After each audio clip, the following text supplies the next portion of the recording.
Hey, happy Wednesday, everybody. This is Eric in the Card Closet. Thanks for joining me. Well, we've got a guest going to look in tonight. Once again, this is episode 404.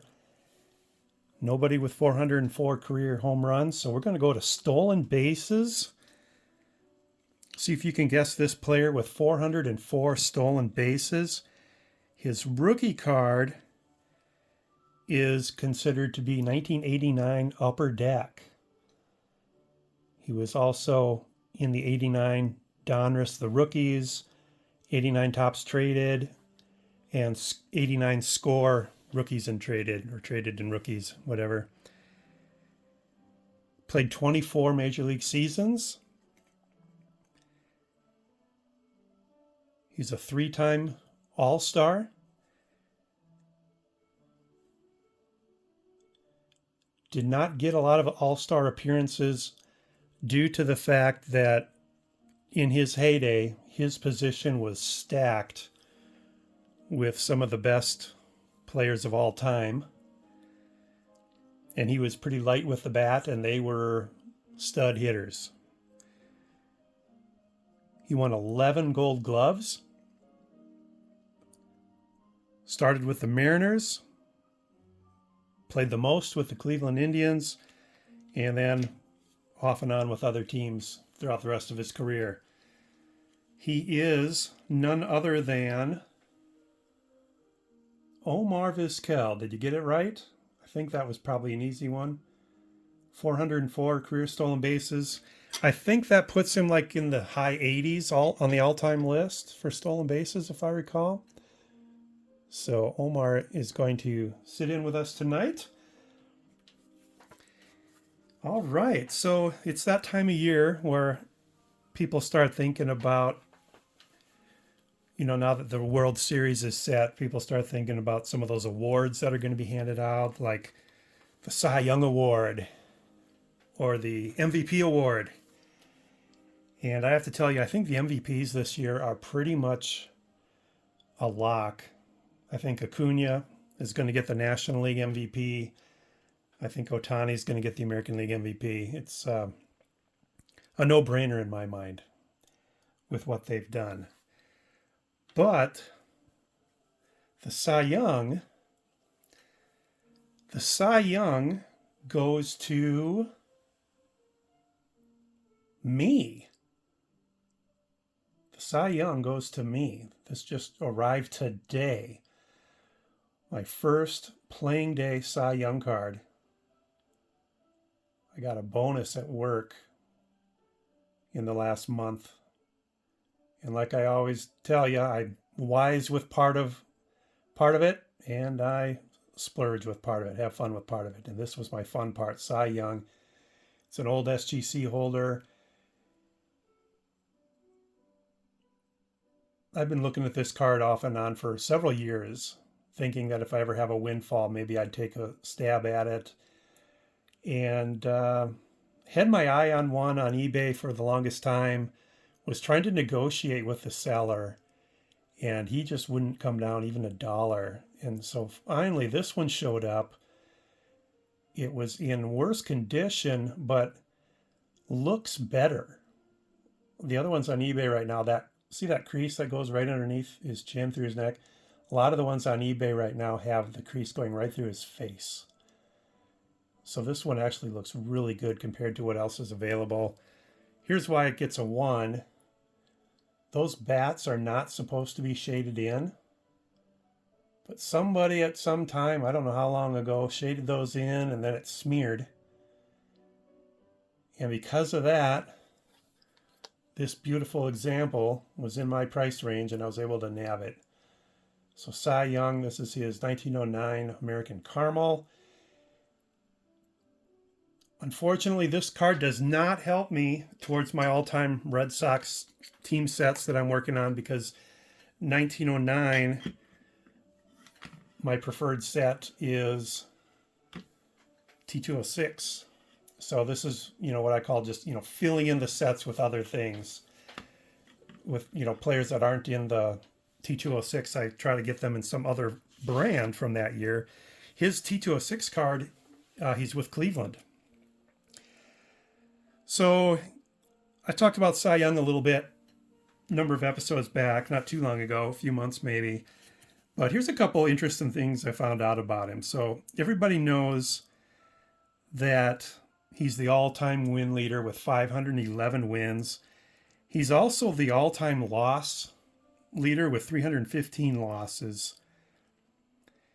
He pitched for 22 seasons, had a 2.63 earned run average.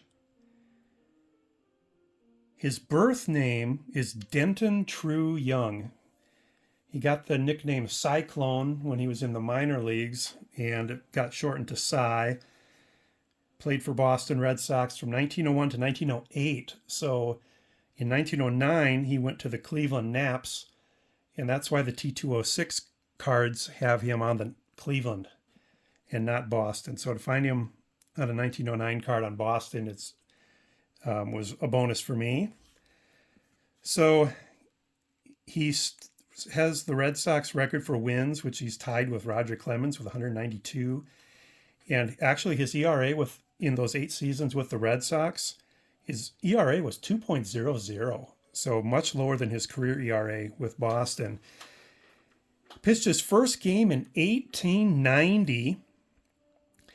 And the team he played was Cap Anson's team, Chicago team. I think they're called the Chicago Colts. And as he was warming up for his first game, Cap Anson looked over and said, he's just another big farmer. Well, he beat Chicago that day. I think he threw a 3-hitter. 1901, like I said, was his first season with the Red Sox. Overall, he had 16 20-win seasons and 5 30-win seasons. Boston was called the Americans at the time, and that's why old Red Sox jerseys say BA on them for Boston Americans. He was there on day one with the Red Sox. The American League formed in 1901, and he jumped to this new league, was the American star pitcher, and got the first win in Boston Red Sox franchise history.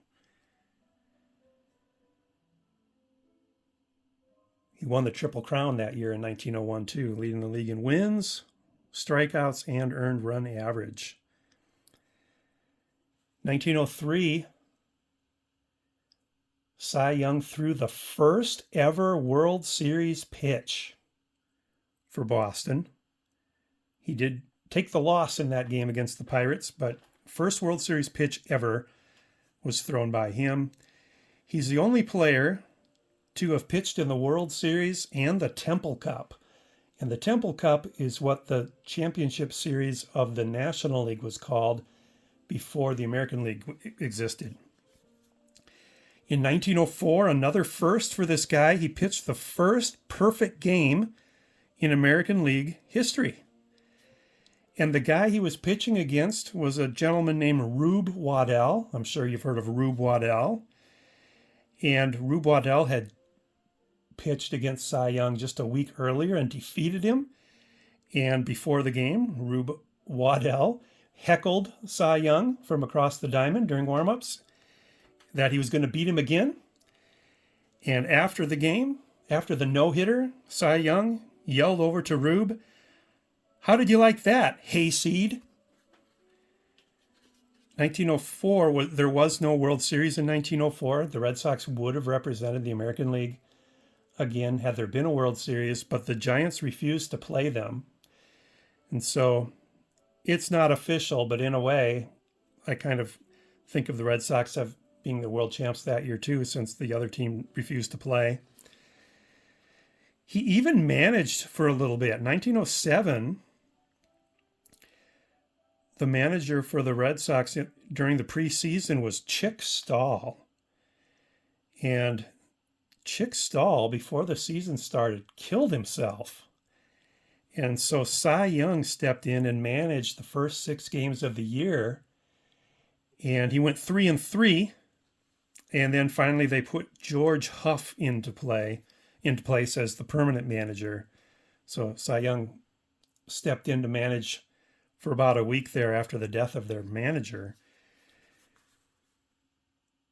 In 1908, that's the year the Red Sox became a team. That Boston changed their name from the Americans to the Red Sox. And he pitched a no-hitter. The only base runner he allowed was the leadoff hitter. So Cy Young walked the leadoff hitter.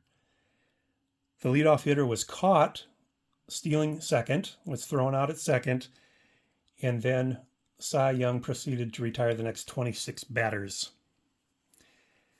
Times were different back then. When he retired, he had a difficult time making it, especially through the Depression, like a lot of people did in the 30s, and he was actually a clerk at a retail store post-retirement.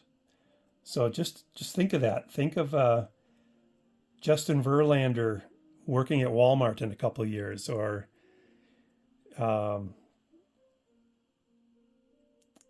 Jake DeGrom. Just think of past Cy Young winners.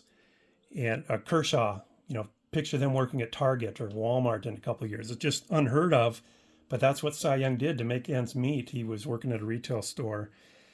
He died at age 88, and the year after he died, the Cy Young Award was created for the best pitcher, the most outstanding pitcher in each league. And so he did not live to even see the award named after him. And unlike Tommy John, who had Tommy John surgery, unlike Lou Gehrig, who had Lou Gehrig's disease, Cy Young never won the Cy Young Award. So that's a few interesting things about Cy Young that I thought maybe were new details to everybody. And take another look at this beautiful card. 1909 American Caramel. Love it. One of my favorite cards immediately, and especially with that red background going with the team colors so well. So one card episode tonight. Thanks for watching, everybody. Take care. Bye.